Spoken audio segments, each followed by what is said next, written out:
Now you might be wondering, who is Spud Webb? If you don't know, he was a 5'6" short king that won the NBA dunk contest over Dominique Wilkins. Yes, that Dominique, the human highlight reel.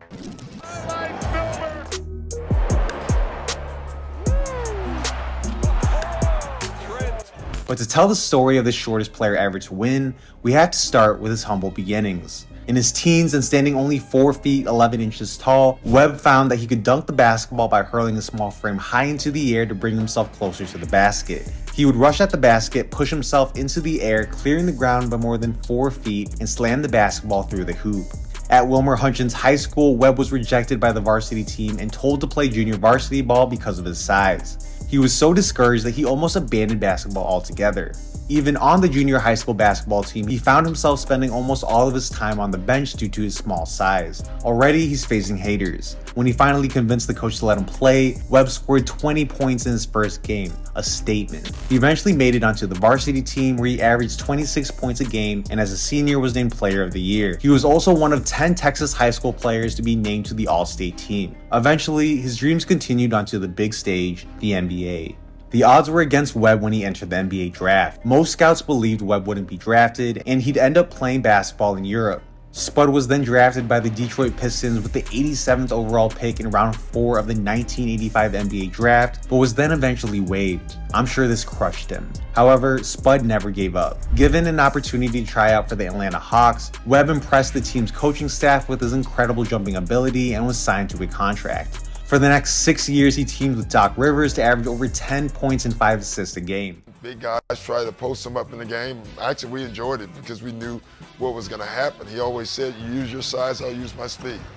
However, he usually was the sixth man in most of the games. Then came Spud Webb's highlight of his career in 1986, the NBA Slam Dunk Contest. The guard had a 42-inch vertical in his prime. Spud had hops. His main opponent was a 6'8" high-flying legend teammate Dominique Wilkins, who was hoping to defend his crown after winning the previous year. Webb kicked things off by throwing down a reverse clutch that caused a bit of confusion as the ball bounced off his head and back out of the rim after he threw it down. However, he was eventually credited with the basket and received a score of 46 from the judges. Dominique followed that up with an effortless 360 one-handed jam that garnered a 48 before capping off the first round with a double clutch that earned a 47, which was enough to punch his ticket to the second round. Webb kicked the next round off with a bang by lobbing the basketball to himself before jamming home a reverse that was good enough to get him his first 50 of the night. His attempt to channel his inner Michael Jordan by jumping as far away from the hoop as he could was only good enough to get a 42, but he was handed a 46 after returning to the double clutch, which was enough to earn a spot in the final to face off against Wilkins. Webb took his 360 to the next level and kicked the last round off with yet another 50, but Wilkins answered with one of his own that was also given a perfect score. It all came down to the last dunk, which saw Webb earn his third 50 of the night with a pass off the backboard that caused the crowd to erupt before his teammate posted a 48 on his final attempt. Looking back on this win, Webb recalled, "No one expected or imagined that a person of my size could win the slam dunk contest. It was the highlight of my career and everybody recognizes me from the slam dunk contest. But I played 12 years in the NBA and performed every year. That's what you really want to be recognized for. There's no way to dodge the stigma that's put on you for winning the slam dunk contest at my size." This win cemented Webb's place in NBA history and inspired every basketball player under 6 feet that they could achieve anything.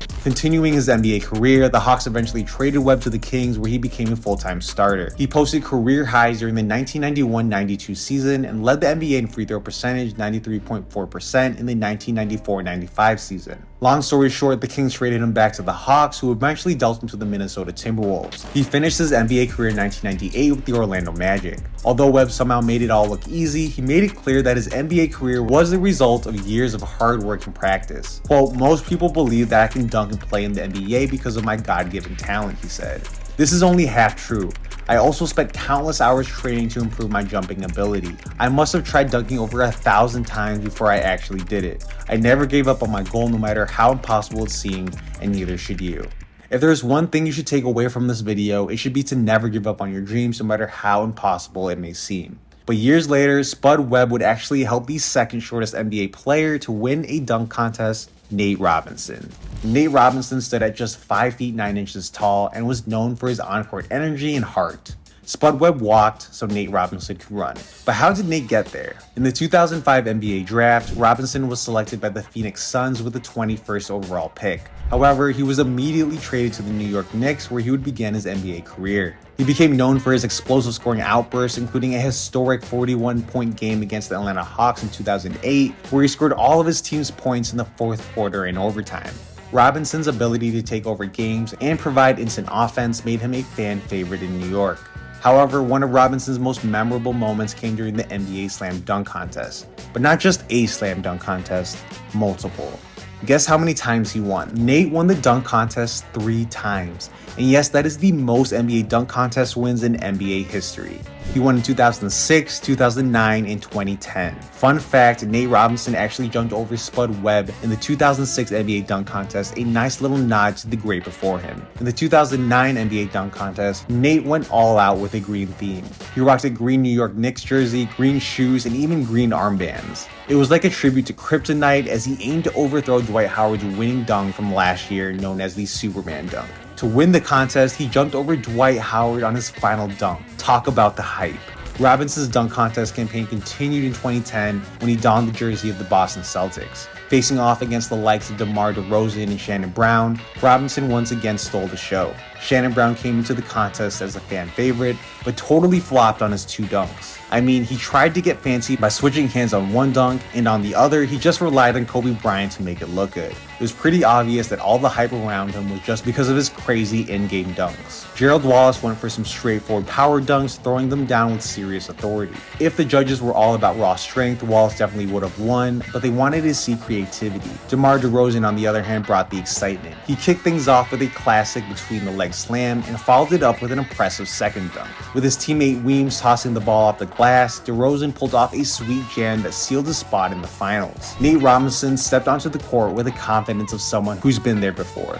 He knew that if he could just keep up with the competition, his shorter height would give him an edge in the finals. And guess what? The 2-time champ was spot on. He recycled some of his old dunks and used his size disadvantage to his advantage. In the finals, DeRozan pulled off a sick move by leaping over Weems, snatching the ball, and slamming it down hard. It was impressive, no doubt, but Nate Robb already pulled off the same stunt to win his last 2 contests, jumping over Spud Webb and Dwight Howard. However, Nate didn't bring his A game this time around. His 2 dunks were kinda weak, and with the highlight being an off-the-glass reverse jam. DeRozan thought he'd give the free throw line dunk a shot, but the nerves got to him. Instead, he ended up doing a dunk that was totally forgettable and honestly his worst of the entire night. The voting was in the hands of the fans of the Slam Dunk Contest.